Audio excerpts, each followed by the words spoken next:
Anthony चेरुकारा sir जुड़ते हुए, CEO VST tillers and tractors. Anthony sir, hi, good afternoon, thank you so much जुड़ने के लिए। Good afternoon. सबसे पहले तो सबसे ताजा आंकड़ा जो आया है वो आपकी सेल्स के नंबर्स कल आए, नवंबर सेल्स के अपडेट वो स्क्रीन पर आ जाएंगे।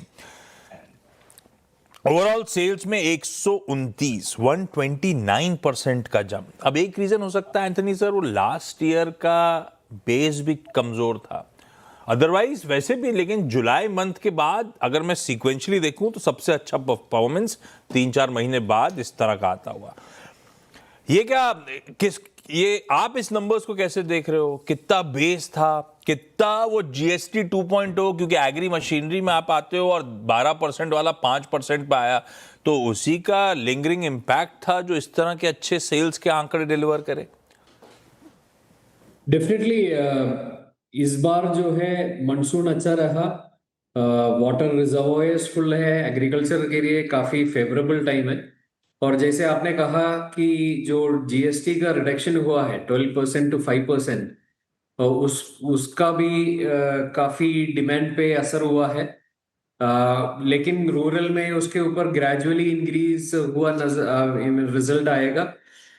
लाइक जो ईएमआई पे करता है फार्मर, जो 12 to 5% होने के कारण उसके ऊपर काफी कमी हुआ है। और दैट इज डेफिनेटली हेल्पिंग जो बॉटम ऑफ पिरामिड और स्मॉल एंड मार्जिनल फार्मर है, उनके लिए वो बहुत मायने रखते हैं। So hence there is definitely an impact on demand because of GST. Sir, उसके अच्छा, अलावा हमने देखा हाँ, कि ये जो क्रॉपिंग है वो एरिया भी इंक्रीज हुआ है इस साल। काफी सिंगल क्रॉप एरियाज में भी इस बार क्रॉपिंग हुआ है। That is also helping overall demand. तो अच्छा ठीक है। अक्टूबर के बाद नवंबर, दोनों सीक्वेंशली मंथ में इंप्रूवमेंट दिख रहा है। ये कुछ हद तक पेंट अप होगा, कुछ हद तक हम कई लोग जो साइडलाइंस में बैठे थे, जो एग्री मशीनरी प्रोक्योर करना चाहते थे, उन्होंने हिम्मत कर ली होगी, तो ये उसका लिंगरिंग इम्पैक्ट हुआ होगा। पर वो इवेंचुअली तो फेड होगा। इवेंचुअली वही खरीदेगा जिसकी पॉकेट परमिट कर रही थी और शायद उनकी तरफ से बाइंग आ गई हो। तो एक्चुअल ग्राउंड रियलिटी का चेक क्या है? यहां से कब तक ग्रोथ इवेंचुअली टेपर डाउन भी होनी है शायद यहां से। तो आपका आकलन क्या है सर? यहां एक कितने क्वार्टर्स का और रब ऑफ कितने मंथ्स का और रब ऑफ बचा हुआ है? जो स्मॉल एंड मार्जिनल फार्मर है, 80% ऑफ जो फार्मर कम्युनिटी है स्मॉल एंड मार्जिनल फार्मर है। और जो मैकेनाइजेशन पेनिट्रेशन है वो इस सेगमेंट में काफी कम है। और मेरा मानना ये है कि ये काफी बहुत बड़ा पोटेंशियल है और काफी साल तक चलने वाला पोटेंशियल है। लेकिन वन ऑफ द फैक्टर जो हुआ है अफोर्डेबिलिटी का, जिसपे जीएसटी का हेल्प मिला है, उसके अलावा काफी कंपनीज को भी, जैसे वीएसटी हमारा कंपनी है, उनको भी इनोवेशन करना पड़ेगा जो कस्टमर्स को जो चाहिए। बिकॉज इस सेगमेंट में जो है लिमिटेड कैपिटल अवेलेबिलिटी है और hence we will have to versatile machines देना पड़ेगा। एक मशीन से ही काफी काम निकाल सके उस तरीके का मशीन्स देना पड़ेगा। उसका टोटल कॉस्ट ऑफ ओनरशिप कम करना पड़ेगा। उन सब एरियाज में हम काम कर रहे हैं और I would say that this demand will continue for a long time. बात ठीक भी है। रूरल स्पेंडिंग जब मैं देख रहा था इस Q2 जीडीपी में स्ट्रॉन्ग कमबैक हो रहा है, तो मूड बेहतर है। शायद लिंगरिंग इम्पैक्ट और देखने को मिले। जब भी आप आते हो, मैं आमतौर पर जब इंट्रोड्यूस करता था वीएसटी टिलर्स को, तब कहता था कि वो पावर टिलर्स और कॉम्पैक्ट ट्रैक्टर्स का लीडर। आज आंकड़ों में समझता हूं कितना बड़ा मार्केट है भारत में। हम जब लीडर हैं डोमेस्टिक मार्केट में, तो हमारा शेयर कैसा है? हमारी वो कॉम्पिटिटिव इंटेंसिटी स्पेस में डोमेस्टिक, और I am assuming foreign players भी होंगे इस स्पेस में, किस तरह की इंटेंसिटी है? जो पावर टिलर सेगमेंट है उसमें हम डोमिनेंट लीडर है और 70% मार्केट शेयर है वीएसटी टिलर्स ट्रैक्टर्स का। और कॉम्पैक्ट में हम one of the leading players है। कॉम्पैक्ट इंडस्ट्री काफी कम है, जबकि ट्रैक्टर इंडस्ट्री 10 लाख के करीब करीब है। लेकिन जो कॉम्पैक्ट ट्रैक्टर्स की इंडस्ट्री जो है, फोर व्हीलर है compact tractors, that is only about 50,000 का इंडस्ट्री है। उसमें हम एक इम्पोर्टेंट प्लेयर है, लीडिंग प्लेयर है। जहां तक फॉरेन कंपटीशन का सवाल है, तो इंडिया में ट्रैक्टर सेगमेंट में सारे ब्रांड्स इंडियन मार्केट में हैं।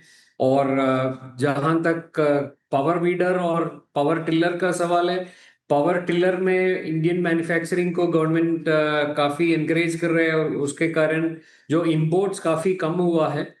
पावर वीडर सेगमेंट में अभी भी काफी अनऑर्गेनाइज्ड इंपोर्ट्स हो रहा है बाहर से, और उसके कारण एक अनऑर्गेनाइज सेगमेंट है और काफी फ्रैगमेंटेड है। लेकिन जो इंडिया मैन्युफैक्चरिंग हमने शुरू किया है, उससे अच्छा क्वालिटी प्रोडक्ट्स और बेटर प्रोडक्ट्स हम कस्टमर को अवेल कर पा रहे हैं, और पिछले 3 साल से हम बिजनेस पावर वीडर सेगमेंट में भी डबल कर रहे हैं। अच्छी है और वो स्टॉक दिखा भी रहा है। साल का चार्ट रखिएगा, कहां से कहां ये वीएसटी टेलर का स्टॉक आके खड़ा हुआ है।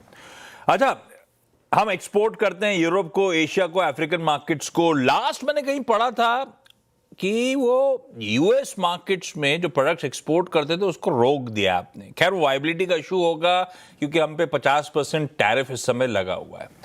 पर हम अगर ट्रेड डील कर भी लें एंटनी सर, तो कोई ना कोई टैरिफ तो लगी रही होगी इस स्पेस में एडिशनल। कहां तक वायबल है? अगर टैरिफ एक्स डिफाइन होती है, वो आपने आई एम अज्यूमिंग कैलकुलेशन कर रखा होगा, कहां तक वायबल रहोगे आप यूएस जैसे मार्केट्स में एक्सपोर्ट करने के लिए? बिल्कुल 50% पे बिल्कुल वायबल नहीं है वो। It is impossible to export.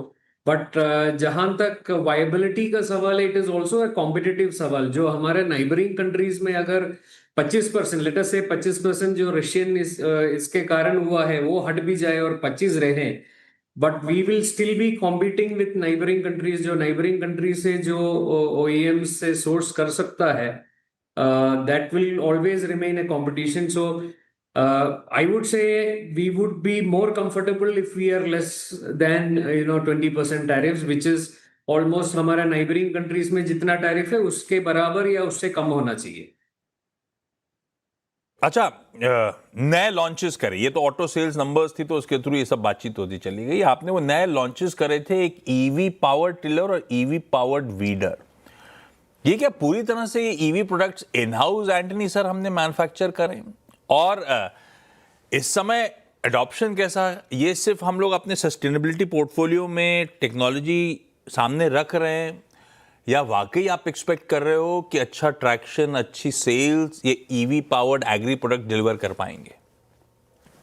पिछले 4 साल से हम इलेक्ट्रिक पोर्टफोलियो में काम कर रहे हैं, और जैसे आपने पहले कहा कि हम जो यूएस को एक्सपोर्ट कर रहे थे वो भी इलेक्ट्रिक ड्राइव ट्रेन एक्सपोर्ट कर रहे थे for an electric OEM manufacturer.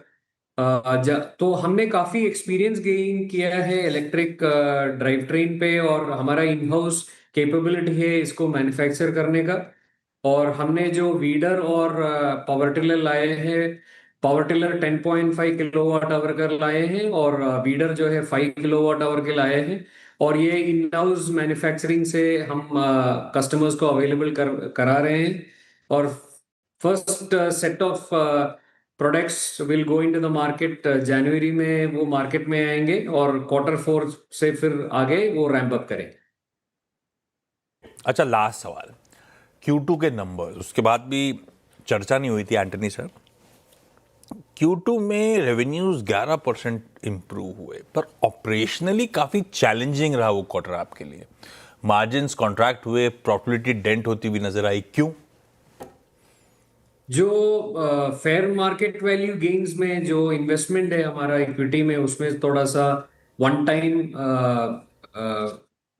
it went down one time, so that is the impact. But EBITDA level पे अगर देखेंगे, so there has been no operational EBITDA has been strong, which within the guidance range, and it will continue to be. And it was a one-off reduction in terms of the PBT and PAT because of the fair market losses that we made in our investments.